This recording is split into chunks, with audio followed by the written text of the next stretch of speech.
A warm welcome to you all for this international lecture series 2021 first event. Today we have with us Professor Dr. Nazrul Islam, sir. He is from NUB, Northern University, Bangladesh. He is the speaker for the day. A warm welcome to all of you, all the faculty members. We have our respected Dean Sir, Professor Dr. C.S. Shailajan. He is going to be the chair for the session. Before we start the session, I'd like to give a brief introduction about our speaker today. Professor Dr. Nazrul Islam is a professor of management and international business. He is currently serving as the Pro Vice Chancellor at Northern University, Bangladesh. Prior to completing his PhD in international business at Asian Institute of Technology, Thailand, he received his bachelor's, honors, and master's degrees in management from University of Dhaka. He began his career in academia in 1991 at Khulna University in the discipline of business administration. In 2004, he joined BRAC University as Associate Professor of Management, where he served as the coordinator of evening programs. In 2005, he joined North-South University's School of Business as an Associate Professor. While working at Northern University, he also served as an Executive Editor of Asian Management Forum, 2007, jointly organized by North-South University and Association of Management Development Institutions in South Asia, AMDISA. In 2007, he joined East-West University as a professor, where he also served as a Dean of the Faculty of Business and Social Studies, coordinator of MBA and Executive MBA programs, and the chief editor of the Journal of Business and Social Studies. Since 2008, Professor Islam has served as a business school dean at various universities like East-West University, Eastern University, and Canadian University of Bangladesh. Professor Islam has supervised 3 MPhil students and is currently supervising 6 PhD scholars and 4 MPhil students at Bangladesh University of Professionals. Professor Islam has published 62 research articles in international refereed journals that were abstracted and indexed by Scopus, ABDC, EBSCOhost, ProQuest, etc. Professor Islam has also published 29 research papers in local refereed journals and attended more than 20 international conferences held in India, Nepal, Maldives, Hong Kong, South Korea, Malaysia, Thailand, Singapore, USA, and Australia. Professor Islam reviewed ICFI Business School of India for its accreditation just last year. Presently, Professor Islam is serving as an editorial board member for a number of national and international journals, refereed journals like International Journal of Management and Business, British Journal of Economics, Management and Trade, etc. Professor Islam has also worked as a convener of the organizing committee of 3 international conferences organized by Department of Finance, University of Dhaka, Southeast University, and Uttara University in collaboration with AMDISA and Global Business and Management Forum. Professor Islam authored and co-authored 3 books: Entrepreneurship Development, Modern Insurance, Global Technological Change Impact on Textile and Garment Workers, etc. Professor Islam examined more than 15 PhD dissertations of different public and private universities of Malaysia, India, Nepal, and Bangladesh as an external adjudicator. Professor Islam achieved Bangladesh Education Leadership Award in the year 2017 and Education Leadership Award 2018 in the category of Best Professor in Business Administration by CMO Asia. We are really privileged, sir, for having you as our speaker today. And with this, I request our Dean, Professor C.S. Shailajan, sir, to kindly say a few words before we start. Over to you, sir. Thank you, Dr. Sabati. Very good evening, Professor Nasrul Islam and other distinguished professors. As a part of our internationalization, we give a lot of focus and emphasis on inviting eminent academicians from abroad we used to have in the past. Now, instead of physically visiting our campus, we have an opportunity to invite and interact with our faculty members by eminent academicians. I'm so happy that today we have a renowned professor, Professor Islam. He visited our campus last year as part of SACS accreditation, and we got our SACS re-accredited third time. I'm so happy that so this time you are visiting virtually. Thank you very much. So the part of this this is a part of international lecture series which we have started in the academic year 2021. Then this topic, the topic of emotional intelligence in the classroom teaching, is more important than ever, as all of you know very well. I hope all faculty members and later the students, they will benefit a lot from attending your lecture. As for your knowledge, we have started our academic session of 21-22 yesterday. So our MBA program has started, and we are looking forward to your session. Thank you very much, Dr. Professor Islam.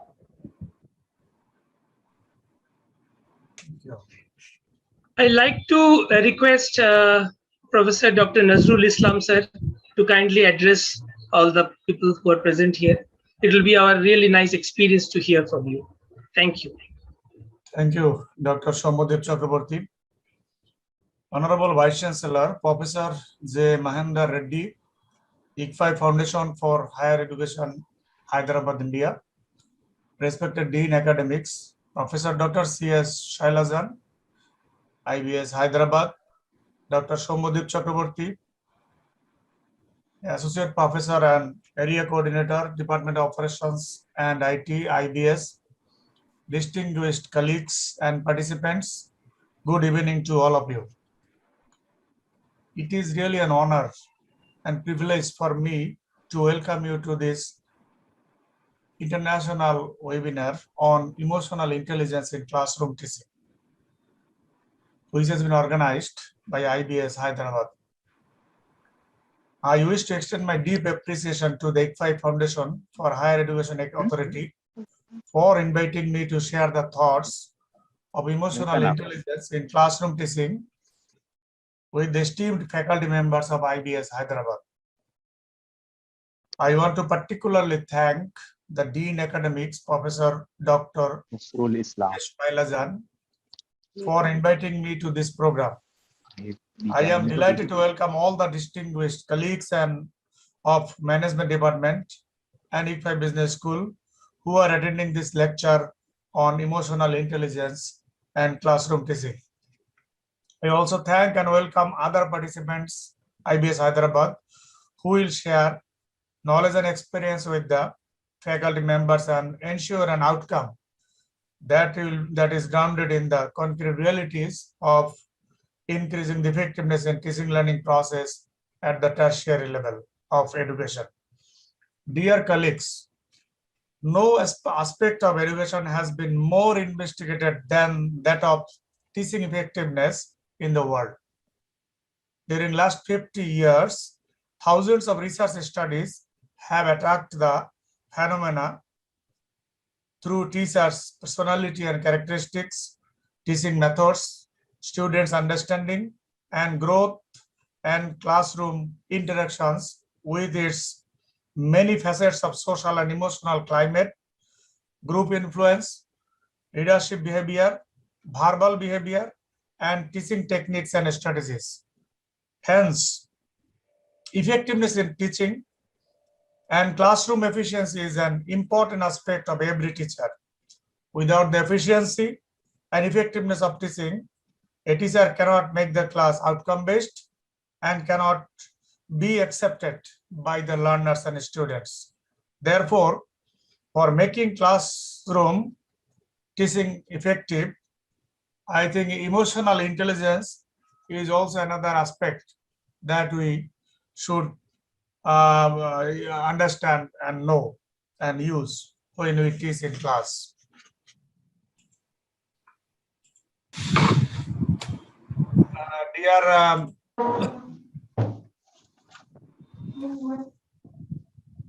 Dear colleagues,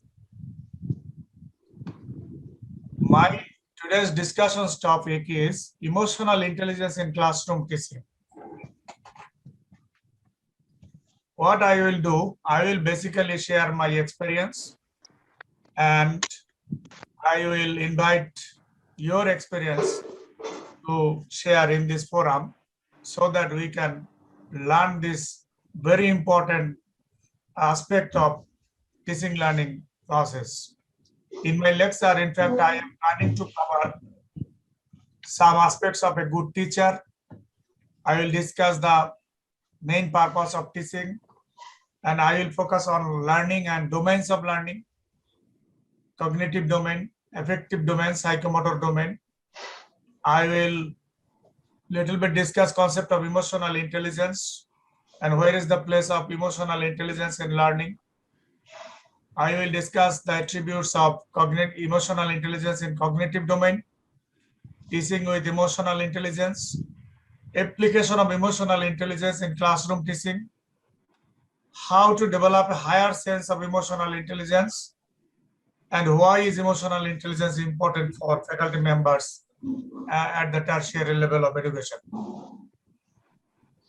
Dear colleagues, you know, for being a perfect teacher, we need to have three things. Of course, subject expert is the first thing. Second thing is teaching and learning methods. And third is emotional intelligence, which is in fact neglected, not much focused by us. So to our today's topic will be this neglected one, that means the emotional intelligence aspect of a teacher. Now, what are the signs of a good teacher? Good teachers must have the training. They should maintain the balance between lecturing and listening. They are, of course, leaders in the class. They must be able to engage their students in learning. Their students remain a top priority. They can give the sense of fairness to their students in evaluation. And of course, they let their passions through their lessons. And you know that the main purpose of teaching is to help or facilitate the learning process for the learners. And teaching should make learning better and faster. And we should facilitate this learning process through this teaching learning process. Now, what is learning? We know that learning is basically a relatively permanent change in behavior that results from experience. And the psychology of learning focuses on a range of topics related to how people learn and interact with their environments. Psychologist John B. Watson suggested that all behaviors are a result of the learning process and identified three major types of behavioral learning, such as classical conditioning, that is natural response, then operant conditioning, that is reinforcement, and behavioral learning, that is through observation and imitation of others. So learning has three three domains. That means three types of learnings are occurred in classroom. Now let us see what are those three types of learning occurs in classroom. We popularly called, you know, that domains of learning: cognitive domain, that is thinking part; emotional development, that is feeling part; and behavioral development, that is the acting part. That means thinking, feeling, and doing, or acting. Now, if you look at the cognitive domain of learning, you will see that there are 6 areas identified by Benjamin Bloom, which is popularly known as Bloom's taxonomy. And all of you know what is Bloom's taxonomy. Just I am going to say a few words on this Bloom's taxonomy. In this taxonomy, there are a few 6 levels are identified: remembering to creating. Remembering means retrieving relevant knowledge from long-term memory. Understanding means determining the meaning of instructional messages, including oral, written, and graphic communication. Intellectual abilities and skills are required. And then comes applying, that means carrying out or using a procedure in a given situation. Then analyzing, breaking material into its constituent parts and detecting how the parts relate to one another and to an overall structure or purpose. And then comes evaluating, making judgments based on criteria and standards, and creating, putting elements together to form a novel, coherent whole or make an original product. Research shows that the first 3 should be more used at the primary and secondary level. That means remembering, understanding, and applying. And the last 4 is to be focused more at the tertiary level of education in teaching learning process, that is applying, analyzing, evaluating, and creating. Now, if you look at the affective domain of learning, you will see that there are 5 levels of this domain: receiving, responding, valuing, organizing, and characterizing. These all are concerned with the emotion of the learner. Receiving, for example, it is the lowest level of affective domain, the awareness of feelings and emotions of the learners. Then comes responding, that means actively participating in the learning process, not only aware of a stimulus, but also react or respond to it. Then comes valuing, ability to see the worth of something and express it. Then comes organizing, putting together different values, information, and ideas, then relate them to already held beliefs to bring it into an internally consistent philosophy. And the last one is characterizing, that is the highest level of affective domain. That means the act consistently according to internalized values. If we look at the psychomotor domain of learning, then you will see that there are 4 levels of this domain. Active mental attention of a physical event, that means the learner versus a more experienced person. Then attempted copying of a physical behavior. At this level, learner is observed and given direction and feedback on performance by the teacher. Trying a specific physical activity over and over, that means the skill is repeated over and over. And finally, fine-tuning. That means the making minor adjustments in the physical activity in order to perfect it. The skill is perfected at this level. So these are 3 domains of learning. So now we shall see where is the place of emotional intelligence in these domains of learning. Emotional intelligence is in the affective domain of learning.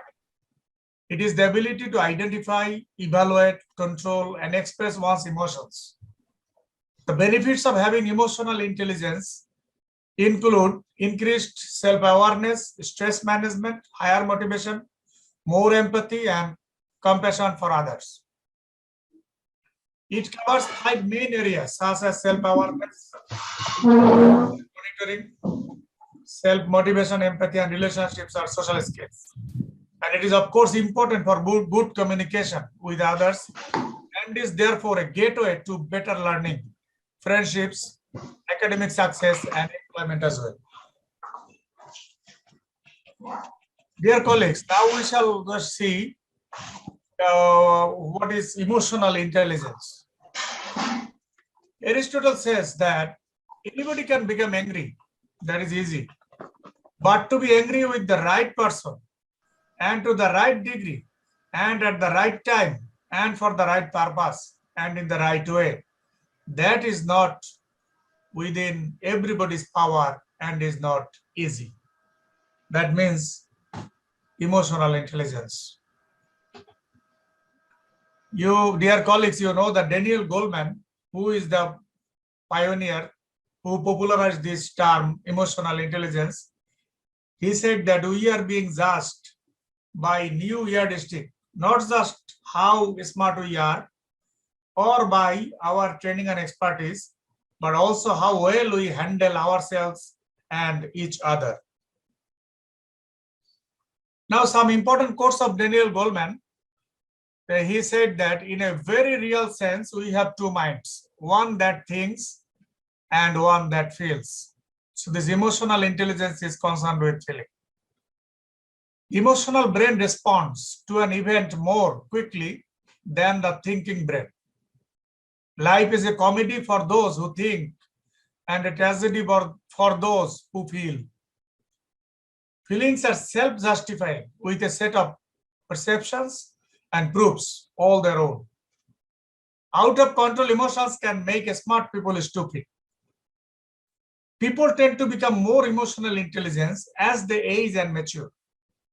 IQ intelligence quotient is the strongest predictor of which field you can get into and hold a job in, whether you can be an accountant or lawyer or a nurse, for example. But emotional intelligence can help us to go to the top of the success ladder.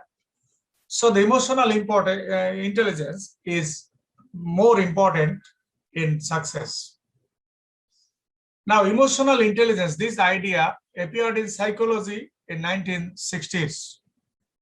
And first empirical study on emotional intelligence by Peter Salovey and John Mayer in early 1990s. And originally conceived as a set of skills, abilities to understand own and others' emotions. Daniel Goleman, that I mentioned, made this concept popular in 1995 and heavily applied especially at the tertiary level of education. Emotional intelligence assists knowing one's internal states, preferences, so resources and intuitions. Goleman viewed emotional intelligence as a driver for leadership performance. That means emotional intelligence is also very important for effective leadership. Now, as I mentioned, that there are 5 attributes of emotional intelligence: self-awareness, self-regulation or management or monitoring, self-motivation, empathy, and social skill. Now I will discuss these 6 attributes of emotional intelligence, and these attributes are in the cognitive domain of learning. That has been identified by, also discussed in Bloom's taxonomy, cognitive domain. So the first attribute of emotional intelligence is self-awareness. That means the ability to recognize and understand one's moods, motivations, and abilities. Self-regulation is the ability to control one's impulses, the ability to think before you speak, react, and the ability to express yourself appropriately. Motivation, this is having an interest in learning and self-improvement. It is having the strength to keep going when there are obstacles in life. Empathy is a very important aspect of attribute of emotional intelligence. That means the ability to understand other people's emotions and reactions. The ability to put yourself in the other guy's shoes, but it is not easy. Empathy can only be achieved if self-awareness is achieved. And the 6th attribute of emotional intelligence identified by Daniel Goleman is social skills. That is the ability to pick up on jokes, customer service, maintaining friendships, relationships, and finding common ground with others. So these are 6 attributes of emotional intelligence. Now we shall discuss little bit more in detail how this emotion and self-awareness is connected. As you know, that emotions are complex psychological state that involves three distinct components: subjective experience, psychological response, and behavioral or expressive response. And life is an emotional experience, so assessing it is very, very important for everybody. And research shows that there are more than 3,000 words that describe emotions. And in this, among these 3,000 words, 1,051 words describe positive emotions and 2,086 describe negative emotions. Emotions are active signals, has hidden messages, and all emotions are a call for action. Emotional self-awareness is the ability to understand your own emotions and their effects on your performance. And first and most significant step of becoming emotionally intelligent. Knowing thyself, recognizing own emotion, thoughts and values, and understand how it impacts us, our performance, and impact others. You sense how others see you and so align your self-image with a larger reality. So high self-awareness equals high self-confidence. Now, emotion and self-regulation. Your ability to control or redirect disruptive emotions or moods. That ability is self-regulation that assists managers to practice think before act. Individuals with high self-regulation are considered trustworthy, work with integrity, and take up challenges comfortably. The emotional regulation disorder is often manifested by symptoms such as sudden and unexplained anger outbursts that get displaced to someone who did not cause any harm. So you are always responsible for how you act, no matter how you feel. Emotional self-motivation. Self-motivation, that is a force that keeps pushing us to go on. It's our internal drive to achieve, produce, develop, and keep moving forward. And it includes our personal drive to improve and achieve, commitment to our goals, initiative, or readiness to act on opportunities, and using self-control to channel emotions toward the achievement of goal. And it is a passion to work for reasons that go beyond money or status. Pursue goals with energy and persistence, optimism even in the face of failure, and hopeful and find something good. Now, emotion and empathy. Empathy is seeing with the eyes of another, listening with the ears of another, and feeling with the heart of another. Emotional empathy is when you quite literally feel the other person's emotions alongside them, as if you had caught the emotions. Understanding the emotional perspective of other people, that is empathy. Now you know that there is a little difference between empathy and sympathy. Empathy, we already know that sympathy basically is feeling pity for others, and empathy is understanding the feelings of another. For example, sympathy, I am sorry that happened to you. Empathy, I see your pain and I understand. Now, if you go a little depth of empathy, then you will see that there are three types of empathy: affective empathy, somatic empathy, and cognitive empathy. Affective empathy, the ability to understand another person's emotions and respond appropriately. And such emotional understanding may lead to someone feeling concerned for another person's well-being, or it may lead to feelings of personal distress. Somatic empathy involves having a sort of physical reaction in response to what someone else is experiencing. People sometimes physically experience what another person is feeling. When you see someone else feeling embarrassed, for example, you might start to blush or have an upset stomach. And the third one is the cognitive empathy, involves being able to understand another person's mental state. and what they might be thinking in response to the situation. This is basically related to what psychologists refer to as theory of mind, or thinking about what other people are thinking. Now, emotion and social skill. That means communication skills, collaboration and cooperation, building rapport, etc. It is concerned with being able to interact well with others, ability to manage relationships and build bonds with others, ability to find common ground and build rapport, ability to resolve conflict, expertise in leading others and effective in leading change. It allows people to build meaningful relationships with other people and develop a stronger understanding of themselves and others. Now, we have seen the learning, domains of learning, emotional intelligence, types of, there are attributes of emotional intelligence. Now we shall see how this emotional intelligence can be applied in classroom teaching. Dear colleagues, you know that in classroom management, there are some issues concerned. Such as teacher is the authority in class, and teacher is the leader in class. And this leader is legitimate leadership authority, reward authority, coercive authority sometimes, and of course, expert authority teacher has in classroom teaching. In classroom teaching, there are some rules and procedures everybody has to follow, faculty and learners. Motivation of students are also very important. If the students are not motivated, then that classroom will be an ineffective class. Physical environment of the classroom is another aspect. Time management is an issue.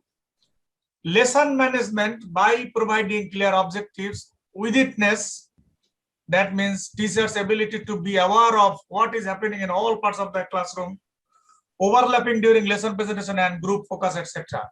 So these are basically some issues which are concerned with classroom management when we teach in classroom. Now, teaching with self-awareness. You know, students or learners learn more from who you are than what you teach. That means, what are your primary concerns in classroom? You must aware. Are you constantly involved in power struggles with some students? Is an issue. Do you desire for good relationships with all your students? Are you stressed out? And so on. So these all are the issues we must aware before teaching or in classroom teaching. Now, one can teach by knowing his own style, playing to his strengths. Each and every faculty has got some strengths, so play with their strengths, knowing his driver, being aware of verbal and non-verbal communication. There are 5 questions to increase teacher self-awareness. These are from literature, such as, am I taking proactive steps to identify and resolve my own emotional triggers? Is a big question to me when I teach. Am I paying attention to what I need to pay attention to? Am I using effective strategies to reduce burnout and nurture my own mental health? Am I using an appropriate sense of humor to build relationships, diffuse conflict, engage learners, and manage my own stress? And do I regularly acknowledge significant ways I and others are making a difference in the lives of students?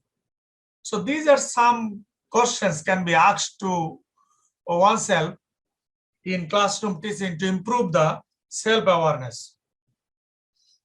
Teaching with self-regulations, building relationships with students, building trust between teacher and student, establishing a structure in the classroom, and clear oral and written communication are considered important in this case.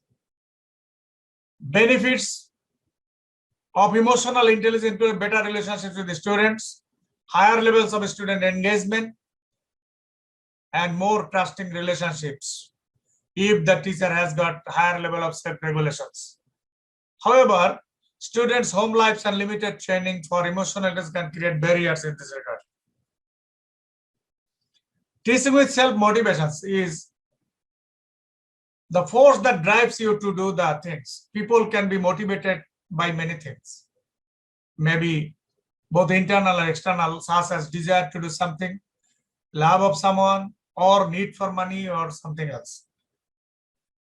Usually, it is the result of several factors. Daniel Goleman, in his seminal books on emotional intelligence, identified 4 elements that make up motivation, which are concerned with self-motivation. Personal drive to achieve, that means the desire to improve or to meet certain standards, is one thing. Commitments to personal or organizational goals. Initiative, which is defined as readiness to act on opportunities. And optimism, the ability to keep going and pursue goals in the face of setbacks. This is also known as resilience. Now the last one is teaching with empathy. That means, who is an empathetic teacher? Like, your students are watching you, even when you think they are not. Portray an attitude of empathy in the classroom by showing compassion, positive regard, and understanding for all with whom you interact. Even it is said that continue this behavior in the halls, cafeteria, and even with how you interact with other teachers outside classroom. Try to communicate empathy. An empathetic teacher uses teachable moments in class to explain how one student or even a character in a story might be feeling during a certain situation. This will get your students thinking about things from the perspectives of others. Emphasize shared values and common interests. Rather than highlighting how your learners are different, help them to recognize things they may have in common with one another. This includes things like hobbies and interests, or even just a shared desire to do good in class. Empathetic teacher offers a safe environment to discuss differences. He gives students ample opportunity to respectfully discuss their differences within the context of classroom discussions, allows students to recognize that having differences is not bad, but it leads them toward a healthy respect for the opinions and perspectives of others. Use self-disclosure. When appropriate, share stories or examples about your own life to connect to students on a more personal level. An empathetic teacher is, after all, a human one. Create opportunities for collaboration. Another issue which is concerned with empathetic teacher, whether through group projects or teams during games, allow students to work together and force bonds through their motivation to win or lose in an activity. Now, teaching with social skills, social intelligence, the ability to successfully build relationships with others, navigate social environments. Daniel Goleman identified 9 ways you can improve your social intelligence. First one is the proto-conversion. That means social awareness and social facility. Know how to have smooth and effective interactions with others. Your social triggers is another one. Think of a time when you felt drained and defeated after an interaction. Your secure base, this is a place, ritual or activity that helps us process emotions and occurrences. Broken bonds, that means lack of empathy.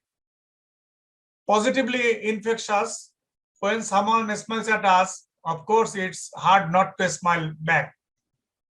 Adapt to adapt. Sometimes you should let yourself adapt their emotions. Put yourself exactly where they are. That is also needed sometimes. Beware the dark triad. Dark triad of people are the egoistic personality, the Machiavellianism personality, and the psychopath or antisocial personality. Mind blind, another important aspect of social skill. Can you usually guess what someone is about to say? Are you good at predicting people's behavior? Do you think you are intuitive? If you answered yes to these questions, you probably have high mindset and high social awareness. And a people prescription, that means Daniel Goleman's prescription for a long, healthy, happy life is positive relationships. Now, based on these literal discussions we made so far, we can say that emotional intelligence is important in classroom teaching, because teaching requires constant interactions with the students and hence a continuous interplay of emotions. And it is now recognized that emotions serve as a powerful vehicle for enhancing or inhibiting learning. Negative emotions can reduce working memory, the memory system used for holding and manipulating information, while various mental tasks are carried out. And effective and successful teachers are mainly those who can handle these negative feelings in a healthy way, or convert these negative feelings into positive way. Now, who is a good teacher or who is an effective teacher? Research shows that good teaching is 1/4, which is related to preparation, and 3/4 is related to theater, classroom. Great teachers emphasize with kids, respect them, and believe that each one has something special that can be built upon.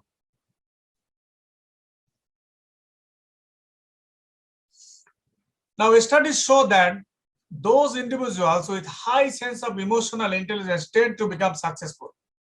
So how to develop a higher sense of emotional intelligence? Here are some tips. Becoming emotionally literal, that means label your feelings rather than people or situations. Say I feel instead of I know. Distinguish between thoughts and feelings. Take more responsibility for your feelings. Use your feelings to help make decisions. Use feelings to set and achieve goals. Feel energized, not angry. Validate other people's feelings. It's very important. Use feelings to help show respect for others. Don't advise, command, control, criticize, or judge, or lecture to others. Avoid people who invalidate you. So, dear colleagues, it is not the smartest people who are the most successful or the most fulfilled in life. You probably know people who were academically brilliant and now unsuccessful at work or in their personal relationships. Their intellectual ability or intelligent quotient, that means IQ, is not enough on its own to achieve success in their lives.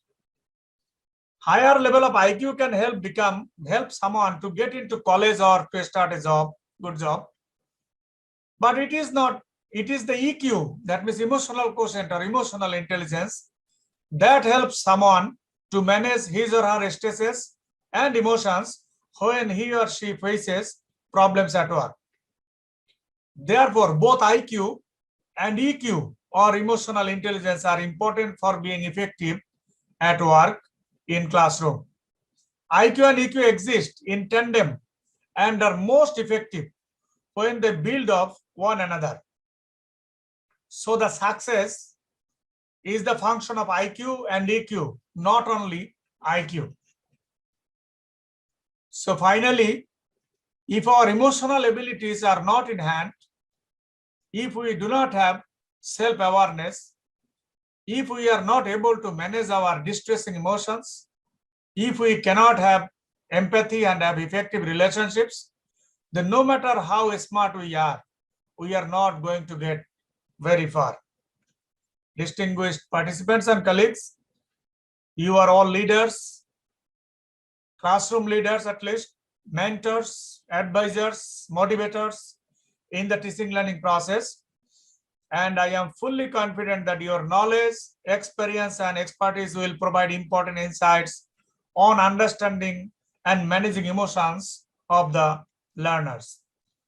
I would like to conclude by again thanking the IBS Hyderabad Authority who has honored me, in particular Professor J. Mahendra Reddy, Honorable Vice Chancellor of ICFI Foundation for Higher Education, and Professor Dr. C. Shailajan, Academic Dean of IBS, and Professor Dr. Somudeep Chakraborty, Head of the Department of Operations and IT, by inviting me for this webinar on emotional intelligence in classroom teaching. Thank you all. Now, if you have any questions, we can share.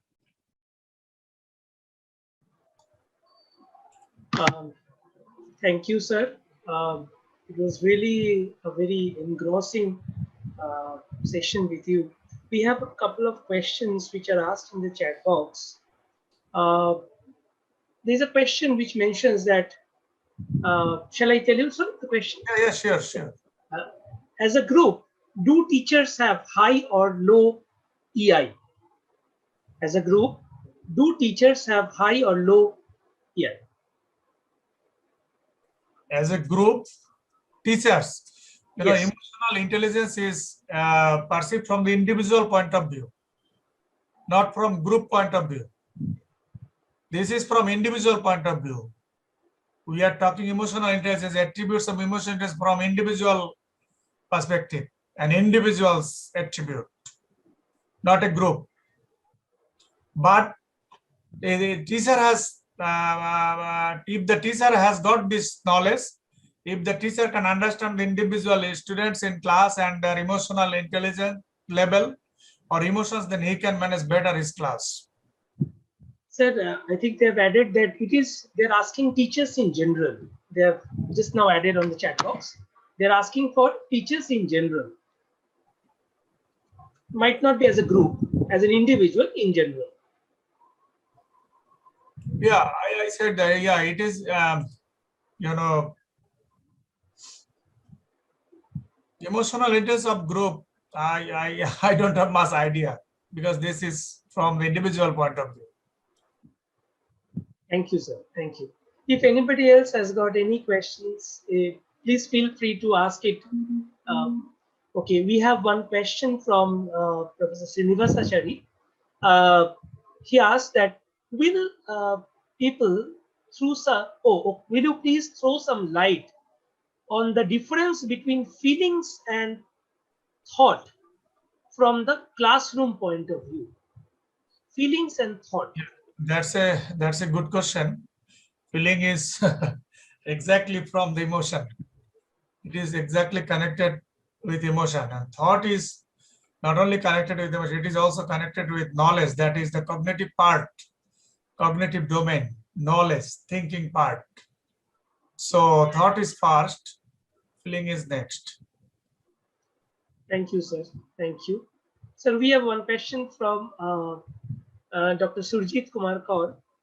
He has written that emotional intelligence and emotional quotient, EQ, how to differentiate and which one is effective given the emotional turmoil almost everyone is facing due to COVID. IQ and EQ? Yes, EQ and EI. Yeah, these are there is not much difference between these two. EI, or in other words, it is called EQ. But there are differences between IQ and EQ. For example, regarding IQ, say, for example, somebody is at the age of 10 years and he is in class 5. But he understands the books and the curriculum of class 8. That means he understands his mental standard is at the age of 13. That means 8, 5, 6, 7, 8. So if you calculate this emotional intelligence of this guy, then it will be 130, 13 divided by 10 multiplied by 100. That means, IQ. This person's IQ will be 130. If the student who is in class 5 and having 10 years age, and it is the usual age to study at class 5, but that student understands the curriculum, books, and everything is understanding level, mental growth and level is at the class 8. 6, 7, 8, that means 13 years equal, then his IQ is 130, 130, 130. And you know, average IQ of the human being of the world is 85 to 150. Even in our class, we see the students, there are students who are below 100 IQ, 85. There are students in our class who have IQ level higher than 100. That means 115, 85 to 115. So there are some students who, for them, we need to repeat because their IQ level is below 100. But there are students who will feel bored when we repeat, who are more than 100. So this is IQ level. But you know, this research shows that the success depends on not only on IQ, it depends on EQ, emotional quotient or emotional intelligence. IQ can help someone to get a job, to start something good, but to become successful, he or she needs self-awareness, needs self-regulation, motivation, empathy, and social skill. Otherwise, he or she will not be able to go to the top of the success ladder. It's very difficult. That has been identified and through research by Daniel Goleman in 1995. Thank you, sir. Thank you. Sir, there was a second part to the question which was asking that whether EI and EQ, I mean, which one is more effective within the current COVID scenario where people are in a very turmoil situation? You know, EQ is needed everywhere. EI or EQ is needed everywhere. You know, emotional intelligence is basically concerned with the knowing the feelings of others, emotions of others. So if we understand that, yes, if I do not wear mask, then other people might be affected by me. But can I think from his position, how he is thinking if I am not wearing the mask? So in this COVID situation, emotional intelligence is highly important. We must consider this. Thank you, sir. Thank you. Sir, we have a question which mentions that can we assume that higher the EI, better is the teacher? Is it true? Higher the EI, greater. Yeah. EI is concerned with success. Yes. Okay. EI is connected, positively correlated with success or effectiveness of teaching, if a teacher. So a teacher with higher EI may be considered. Yeah. That is why this topic is a popular topic and people are discussing this topic. Thank you, sir. So we have discussed, you know, we raised from the literature, you see. Well, there are many issues who we do not address in our class. We just one-way traffic, we just tell them and give them order, and we do not try to understand from their position. We don't try to understand from the students' position. That is why problems are created. Thank you, sir. Sir, can we take a couple of more questions? Yes, we have a couple of more questions, sir. Thank you. Sir, we have a question from... don't ask me all the questions. There are experts here, I know. No, just a couple of more. That's it. 2 questions. I just wanted to share this concept with these colleagues, and I also want to hear from these distinguished colleagues of ICFI Business School. Right, sir. Right, sir. So actually, we can take it as a discussion itself. It is asked by Professor Radhamohan. Professor Radhamohan has asked that recently there is an emerging consciousness on social intelligence more than emotional intelligence among corporates. What is your take on that? Social emotional, can you please repeat? Yes, sir. There is an emerging consciousness on social intelligence more than emotional intelligence among corporates. What do you say? I mean, what is your take on that? You know, I have no research findings, but social intelligence is a part of emotional intelligence. It is focused and mentioned by Goleman and proved in research that it is a part of, it is an attribute or component of emotional intelligence. And if you ask me, then I think this one, you know, basically 2 parts, know your side and other side. In your side, there are 3 components: self-awareness, self-monitoring and regulation, and empathy, and other and self-motivation. And other side, empathy and social skill. So basically 2 sides, and equally important, both the sides. As I understand myself, I also understand others. So social side, social skill intelligence is in the other side. Thank you, sir. Sir, I think there is one question from Professor Ved. Um, I think Professor Ved, you may ask it directly. I think that will be better for Nazrul Islam sir to understand. Sure. Yes, sir. Thank you very much, sir. Very relevant topic. So, what I wanted to ask you was, as teachers, are we too much obsessed with preparation, and we are less concerned about what happens in the classroom? You mentioned 25% preparation, 75% theater. Do we overemphasize the preparation and underemphasize the theater? That is the question I wanted to ask you. Yeah, that's a good question. In fact, we overemphasize on preparation. We overemphasize. We don't care about the theater. We don't care about the classroom environment. We don't care about our students. We don't care about their understanding level. We don't care about their emotional intelligence level or IQ level. We don't care. In fact, we rather, we are the experts. We believe and we feel that what we know, others do not know. So in one way, just one way, we keep on saying and instructing and saying, you are very correct, sir. Very correct. So, and would you also agree that this problem is more acute for teachers because nobody tells them directly there's a problem, whereas in other environments, people give you feedback that, you need to improve. But in the academic world, there's no feedback. We think we are great because students cannot tell us anything directly. So the absence of feedback, does it hamper the development of emotion? As faculty, we have basically dual duty. Not only give the grades. Students are hanker after grade. They look for grade first. They don't care about much learning. But teacher has got dual duty. Grade and also make sure that the students are learning. So to occur learning, teacher has the duty to engage them. You to engage them in classroom, is to engage them in learning process.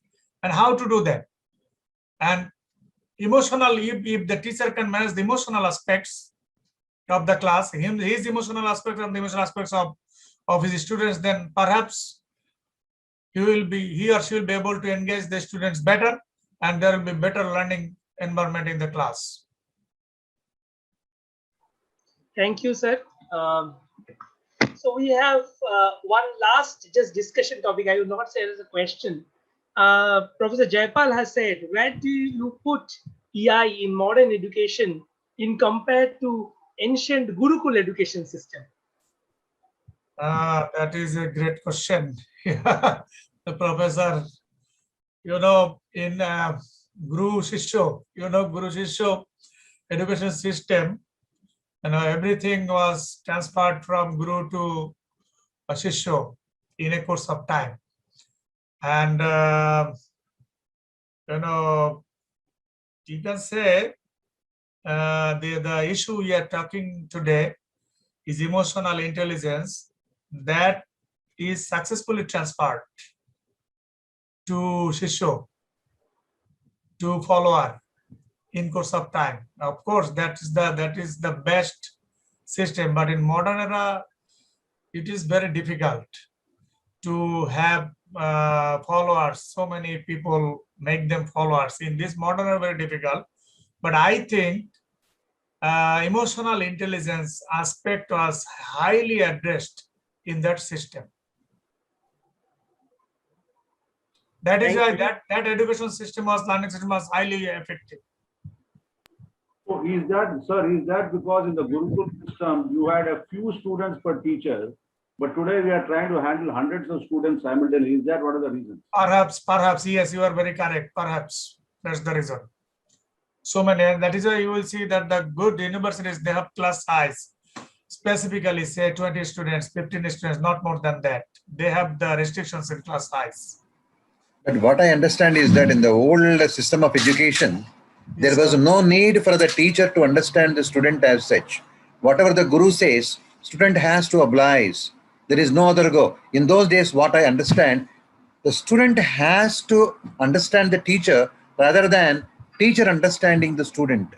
But as of now, in the present system of education, Even though the teacher has got a lot of intelligence to communicate the same, to make the students understand, I think he has to toil a lot using emotional intelligence. That's what my opinion. I don't know whether Yeah, you agree or disagree. yes, sir, we can debate. No problem. But in Guru Shishya system, students do not leave. Shishya do not leave the Guru. But here, people will leave in modern system. They will not care. So the system and what should I say? The motivation of the learner here is also very important. Motivation. Think about the motivation of Shishya, of a Guru. Yes, sir, I agree. I agree with you. Motivation of a peasant student Exactly. in class. Yes, sir.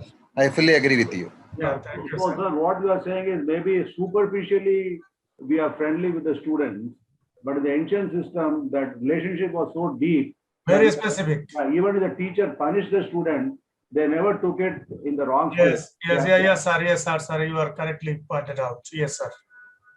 Thank you, sir. Yes. So, but at this point, I mean, I feel like pitching in and asking one question, which is actually raised by Professor Shiva Prasad. But Drona from the Mahabharata, Dronacharya, don't you feel he showed a bit more of partiality in his EI, or what you say, towards Arjuna, rather than the other people, to make him the best Shishya? So in that context, equitable division or equitable distribution of EI can be raised as a question, right, sir? At that ancient Gurukul system, which is somewhat absent in the current context. I can give you a quote of Socrates. Socrates said that strong minds discuss idea, average minds discuss event, and poor minds discuss people. So you see, there are three types of minds of human beings: poor mind, or an average mind, and a strong mind. Now, in the population, there are three types of people here. Now, the people who are at the level of strong minds, they will focus more on idea level. They will remain superficial, abstract level. But the people who have weak mind or poor mind, they will focus on hitching and talking each other and identifying the flaws of others. They will do it frequently. And average mind people will try to discuss about the events, not even better than poor mind. So you see the philosophers, their course, these all are basically connected with this mind thing, what we are talking, mindset and emotion and intelligence and other things like this. All the people, you see. So this is a vast area, when in this era, we must give importance on this aspect to be more perfect, to teach in classroom and to be efficient in 360-degree level efficiency, to have 360-degree level efficiency, not only 90-degree or 180-degree. Thank you, sir. Thank you. I think we don't have any further questions here. I mean, I like to take the opportunity on behalf of all the present faculty members, all the heads of the departments, and IBS, all the supporting staff, and all the people, to really thank you for such an insightful topic. Sir, myself not being linked with so much of this department, also I could understand, I could appreciate, and I could relate with our understandings. I mean, thanks a lot, sir, for giving us this insightful last 1 hour for understanding in the current context of the pandemic, where people are so much worried, so much confused, so much tensed. I think your insights which you shared, the points and facts which you shared, will really help us enrich our understanding. On behalf of IBS and ICFI Business School, I would like to thank you for giving us time to present your thoughts and be a part of our international lecture series. Thank you, sir. I would Thank like you. to request Dean sir to say a final few words to sir. Thank you, Yes, sir. Dr. Samati. Thank you, Professor Rasool Islam. It was an extremely important topic at this point of time, COVID time and post-COVID time also. I understand, as Dr. Samati was telling, I do not have any idea about, not much idea about emotional intelligence, the concepts you discussed, but it was very informative and it's very relevant. The 6 attributes you have mentioned, whenever as a faculty, when we go to classroom, we have to focus on each and every attributes of that 6 attributes you have mentioned, whether it is a empathy or self-awareness or motivation. We do not know which one we have to focus. I think we have to give equal importance to all 6 attributes. So it was extremely extremely important, very informative. Thank you very much for sharing your insights, and we will be keeping in touch with you. Thank you for sharing your valuable time. Thank you very much, sir. So I would like to thank from on behalf of IPS Hyderabad, all the distinguished faculty members and all area heads. So we will be keeping touch with you. We hope you will be, we will be happy to share some more thoughts in near future. Thank you very much, sir. Thank you, sir. Thank you too for listening and having a good time with you, all the faculty members. I am really honored. Thank you, sir, for giving me the chance Thank you. to discuss this very important issue. Thank you. I'd like to thank all the present faculty members and who attended. Even some of the research scholars attended. Really, many thanks to all of you. It was really enjoyable 1 hour with you, sir.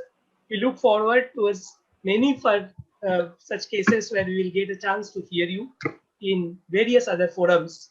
And we look forward for a longer collaboration, deeper collaboration with your institute, sir. Thank you. Thank you, sir. Thank you. Okay. Thank you. Have a, can we say good night? Good night. Good night. And stay safe, sir. Okay. Good night. Okay. Good night, sir. Thank you. Thank you. Thank you, sir. Thank you. See you, sir.